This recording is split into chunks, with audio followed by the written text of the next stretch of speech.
video is about making my own windows. Why would you want to do that? How would you do it? Will you save any money? I'll answer most of those questions. But first, I have to open the shop.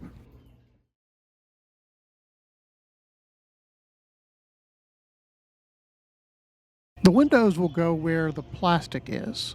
These are the windows from the outside, and these are the windows from the inside. This will ultimately be the really cool corner window. This is the inside of the prototype window, and this is the outside of the prototype window. Now it's a prototype, so of course I have to change it. And of course that means tearing it out. This window was built in the wood shop and glazed from the interior of the building, so the exterior gaps would have just been caulked. Then a friend of mine asked me, kind of in a panic, if I shouldn't have flanges. So then I got nervous and decided I should have flanges. I had to tear this one apart and build a window with flanges. When you buy manufactured windows, they usually have plastic flanges, or just thin pieces of plastic that get nailed to the siding and help seal the window. So I would have wood flanges. After carefully removing all the interior wood flanges, I cut a groove in the frame for the exterior flanges. I put on a liberal amount of glue and then used power nails to hold the flanges in place.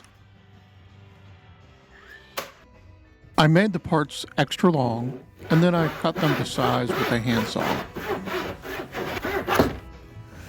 Well, here's my prototype, and I'll share my self-evaluation. I enjoy making these prototypes because it allows me to really figure out the process before I commit to a huge production. I thought I would be able to just nail these flanges right in, but ultimately I just couldn't live with myself, so I had to countersink and place the screws in particular locations. So that decision requires the additional tasks of measuring and pre-drilling each screw. This is glued into a dado, but I've used power nails. You know, whenever I use metal fasteners, it seems like they always get in the way. So I'm just going to rely on glue. I cover the entire flange with sealant and put the window in place and put all the screws in place.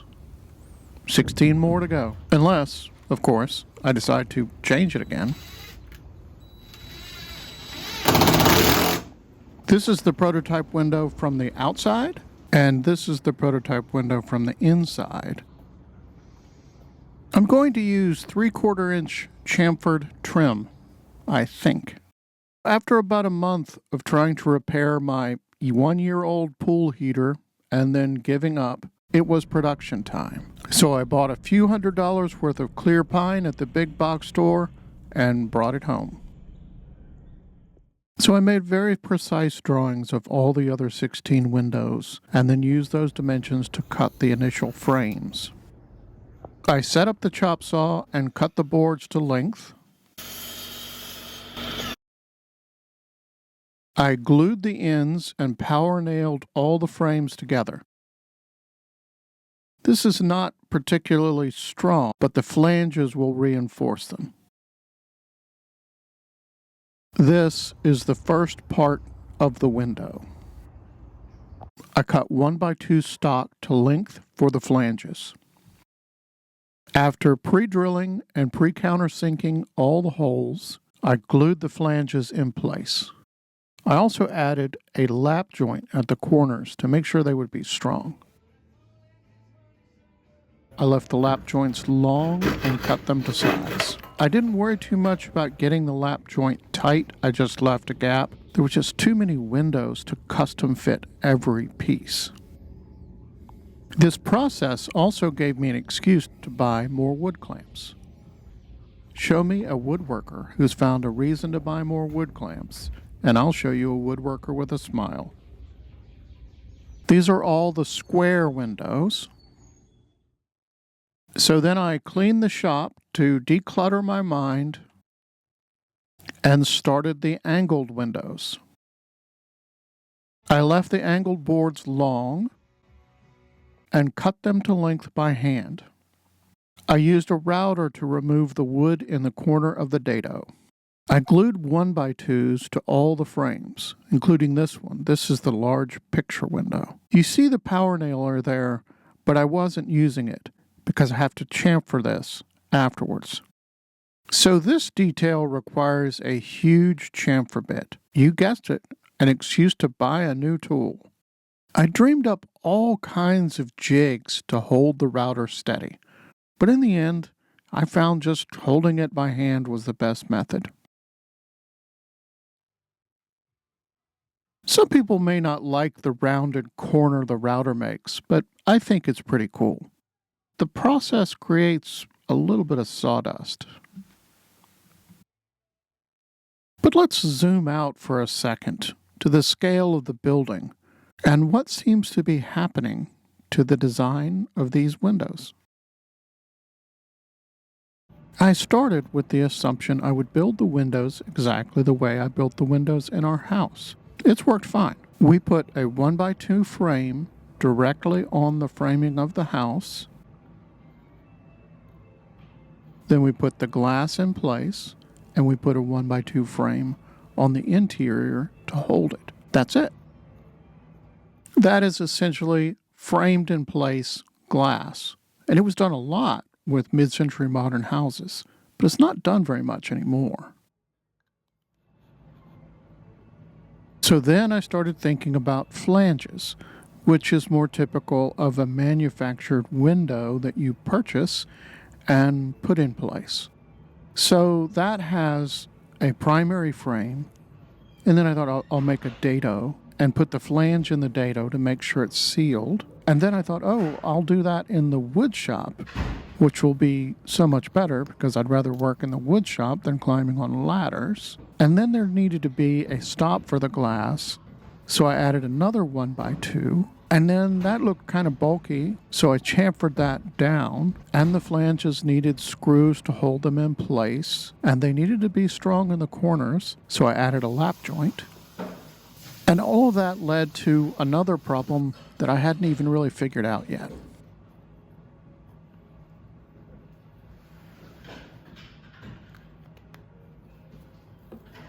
These are two frames, one complete and one in progress. So on this, you can see basically it is a 1x5. I've cut a groove in it. So then the flange goes in the groove with lots of glue. Of course, I've drilled holes for the screws. Then I just glue a 1x2 to the side and ultimately route this chamfer with a huge chamfer bit. And this is it.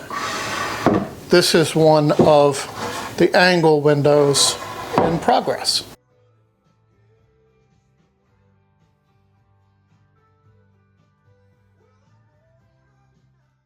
Months of trepidation and research, I finally got the glass. This is $4,600 worth of glass, about twice what I thought it would cost.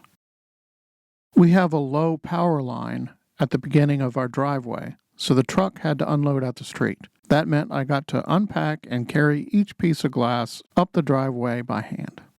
Time to clean up the shop and prepare my mind for the glazing process. And then I'd ripped a bunch of stock for the interior glass stops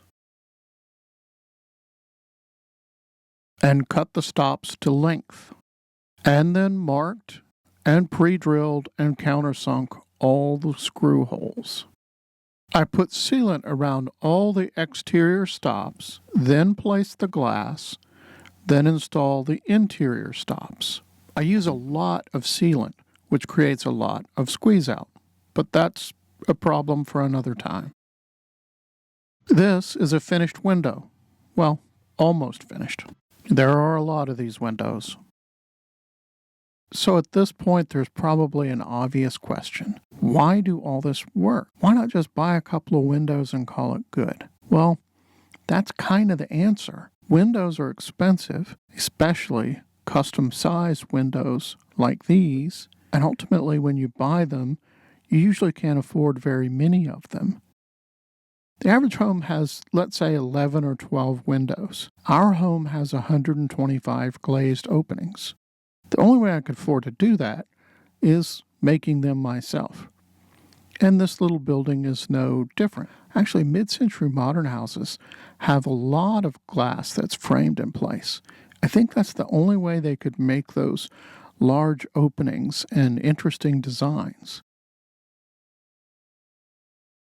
Now we just buy a few square windows and call it good. That's just not good enough for me. I made one operable window that would live beside the large picture window. After creating a lot of complicated and ultimately flawed solutions, I finally came up with a simple solution for making it work.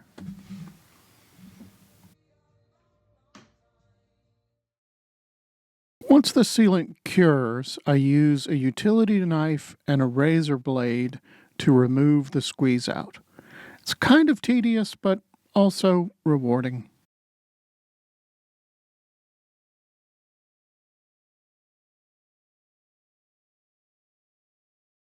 So I got a comment asking where my WRB was, which is weather resistant barrier. It's something required by code. I really didn't think it was necessary for this building. It's not like wood frame farmhouses without this have been standing for hundreds of years.